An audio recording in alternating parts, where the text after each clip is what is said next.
Understanding development, how your baby moves. Did you miss me? I worked with this little boy, Noang, in Bhutan, and every day I'd get like a box lunch from the hotel truck, and bring it with me to where I was working, and he just dove in and ate. Whatever they made me, he ate it. And I used to tell him, I said, did you miss me? Are you going to miss me? He goes, no. You going to miss my sandwiches? Yes. So we would swap food. But the reason he was cute, the reason he said he'd never miss me is because he didn't want me to not go home to my boys, and because they missed me too. But anyway, understanding development. There's a lot that goes on about your child's development. Really the biggest misconception is it's all about the brain. When in actuality, when a baby is born, it's the movement. The movement is what organizes the brain. Yes, the brain can have trauma, but because this is such a big misconception, the reason when a child is delayed, or they're not looking for delays because they're saying, well, my baby didn't have trauma, that doesn't mean a thing. Is your baby available to move? Now, they might not be available to move because they've been held too much. They've been kept in a car seat too much. Those things do happen. Maybe they experienced hospital time even though you didn't think it was trauma. I'm telling you right now, more than 2 days in the hospital, you should be in some form of therapeutic intervention. Hopefully you're doing whatever I'm showing you right off the bat, because with this, it's the only way that you get the evaluation, and you can continue to evaluate your child. We evaluate children too based off of what they've done. We don't evaluate them of their ability to do it. And so, and that's also biggest misconception. So you're waiting for the done to happen. You're waiting for the sitting. You're waiting for the crawling. You're waiting for these kind of major milestones to go, check, we're good, right? But you don't understand what it's taking or what your child needs to do that position and to get into it. And that's where you have the problem, where you're breaking down understanding development and movement. So your baby has to start off with rotation. They get that from the first second of birth, vaginal delivery, full term. Again, as long as there's no trauma, or even the way that someone has pulled your baby out. Any kind of pressure, too much, and so forth is going to affect your development. Why is this going to affect your development? Because a movement happens. I don't care if you're throwing a rock in the pond or you're touching someone or you're responding to movement. A movement happens.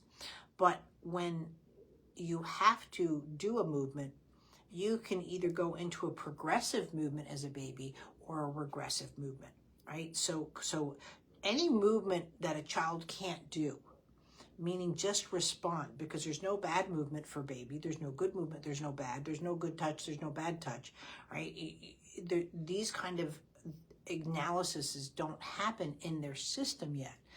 And when you're going into that with their development, you have to understand that they're there to respond. And so when they can't respond, it's now a deviation. That deviation can occur from the first moment of life, just based off of just in a sense a bad pull, or stopping to get a cord off the neck. And people go, but the cord didn't cause oxygen deprivation. Yeah, but you stopped the birthing. Your baby is meant to go into that. First of all, the cavitation and the whole bit of the spinal movements through the skull, and the skull has to articulate because it's the first time going into atmospheric pressure, and then the spine goes into extension. And so when you're I wouldn't say preventing it or working around it, again, because for birth, it's all about having a healthy baby. The birth is not about, are they ready to development? And so when you're getting your baby, when this is happening and you're going into this, oh, my baby's fine. They're eating, pooing, and sleeping. If you get the book, What to Expect Your First Year, you're not talking about movement till page 99. And even that's like, it has nothing to do with development. It's about what kind of bottle to use. It's called nursing, if you can. At least the first week, if that's all you can do, manage if you can. Again, I say if you can. Things happen. It might not be your baby. You had your own trauma. You had surgery. There's a lot you just don't want to. I get it. But make sure you're watching my breastfeeding videos, because to learn how to do the nursing like breastfeeding, small bottles, you want that bilateral feed. Most people, right-handed, this is the only way the child's eating, right? Bottle-fed babies are flat-backed. When you're breastfeeding, they're going. So small bottles, act like they're nursing. Try to mimic nature in a sense. Movement lesson mimics nature, because movement lesson is functional movement. We are also based off of time-dictated baby development. This is another big thing.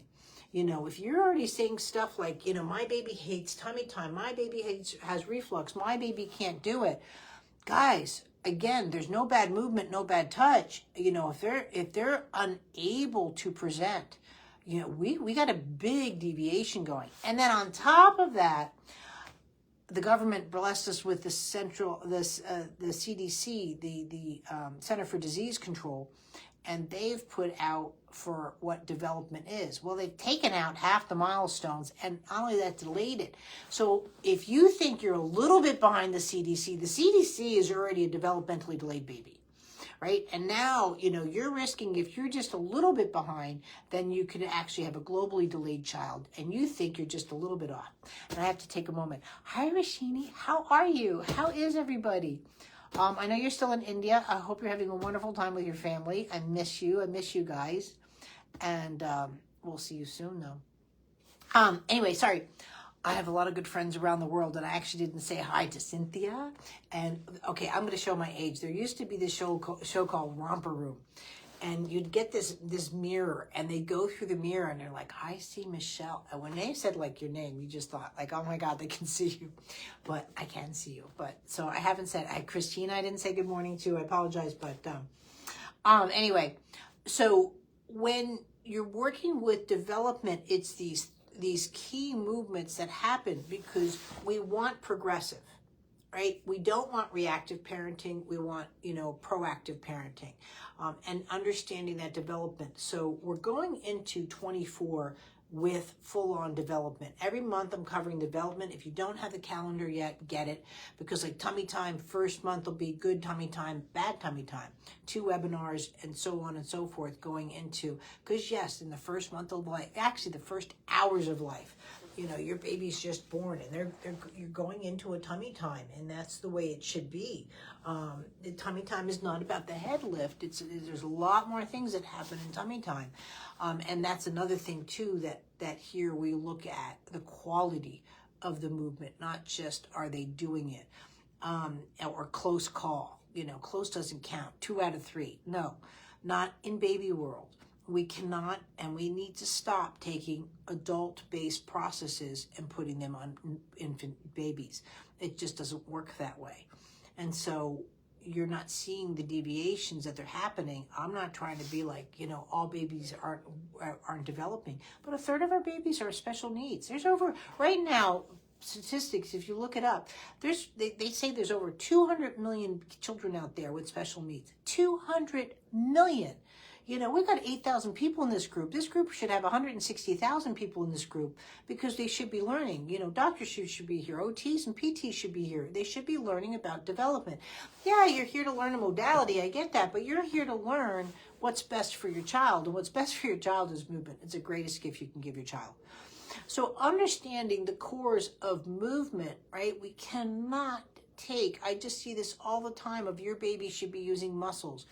To say that you're going to use muscles says that you know how to control a movement, and you know how to use force, right? You can see this in the gym. If I'm doing, plates at 45 and so forth, I have to, when I'm going over my mass, and that's what it is. So my might, so when I'm doing like this, if I hold this baby is really heavy, right?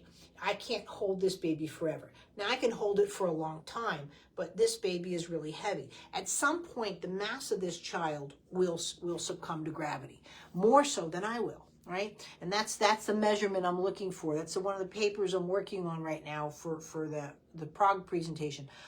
Is that mass that people just don't understand when the movement is away from them. And again, you see it with spasticity or anything like that, but when the movement is away from them, all of those kind of things go into play, and these can cause complications. And that's where, again, the deviations are.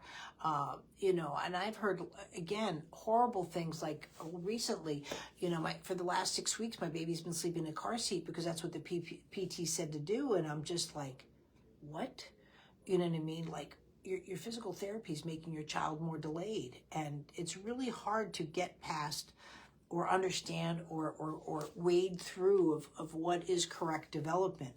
But that's what we're here for. So thank you for letting me take my week vacation. I got a lot of lives to make up for, and we're on the road. And by the way, too, not only do the Black Friday is right now, it's going. For $300, you guys, you get everything under the sun. Segment 1, segment 2, the vision, all the courses for a year's access, cranial, all my cranial, that alone. And then for the $600 is the laser package. So the laser course, cranial lasers are all in that, and you get the laser. Again, all access for a year. I know it's still a lot of money for some people. I understand that, but I'm just saying for those that are just really going into it. But I'm going now through 2 is really trying to finish up the reflex course, but also going into starting to go through the courses again and cleaning them up. Because, every day, hopefully I learn how to teach better. And if I don't teach well, then you don't learn. And the whole reason you're here is to learn and to help your child. It's not about trying to figure me out. And that's where it goes. But that's what I'm working on. I've got probably about 5 abstracts I've got to kick off by December 31st. So I really need to work on those now. And that's where we're at. So I'll see you in a bit. But yeah, lives are coming.